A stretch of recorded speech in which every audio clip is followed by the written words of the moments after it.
Set a realistic budget and stick to it. Planning a vacation starts with creating a solid budget. Begin by identifying how much you can comfortably spend without straining your finances. Break it down into categories such as transportation, accommodations, food, activities, and souvenirs. This step ensures you have a clear picture of your financial boundaries, helping you avoid overspending during your trip. Prioritize your expenses based on what matters most to you. Maybe you're fine with budget-friendly flights but want a comfortable hotel. Or perhaps you'd rather splurge on activities while saving on meals. By assigning value to each category, you can allocate your budget accordingly and create a personalized spending plan. Look out for hidden costs that can derail your finances, such as baggage fees, resort charges, or unexpected taxes. Planning ahead means fewer surprises down the road.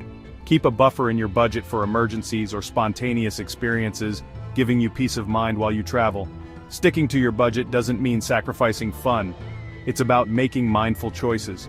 Use budgeting apps or spreadsheets to track your spending before and during your trip. Knowing where every penny goes keeps you in control and lets you fully enjoy your vacation without worrying about the aftermath.